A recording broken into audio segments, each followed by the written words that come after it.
In 1999, the Sabbat launched the Gehenna Crusade, and after a devastating series of midnight sieges, it began to look like they would have their way and succeed in cutting off the kindred of the Camarilla by laying claim to the entirety of the East Coast. Now, don't get me wrong. The Cainites of the Sword of Cain laid waste to a score of domains and severely threatened several others, but they failed in taking several key domains, such as New Orleans, Savannah, and New Haven, to name just a few. But a thing that is often overlooked and sometimes even mistakenly believed is how the Camarilla managed to pull the wool over the Sabbat's eyes in such a spectacular manner that the damned Malkavians would be howling in laughter at the prank.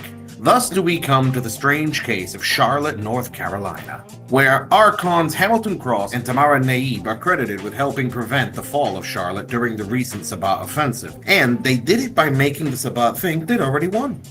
Despite the military coordination evident in the taking of the eastern seaboard, the Sabbat still operated predominantly as individual packs.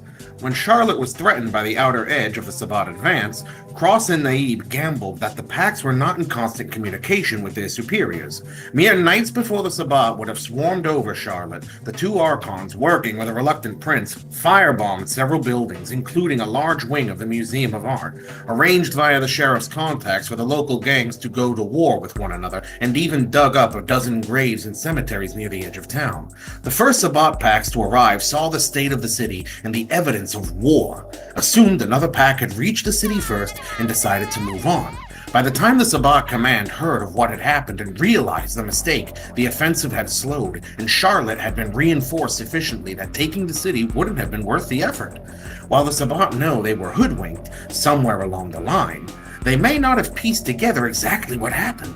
Thus, Cross and Naib hoped to use this tactic again should circumstances call for it. Now that's one hell of a prank.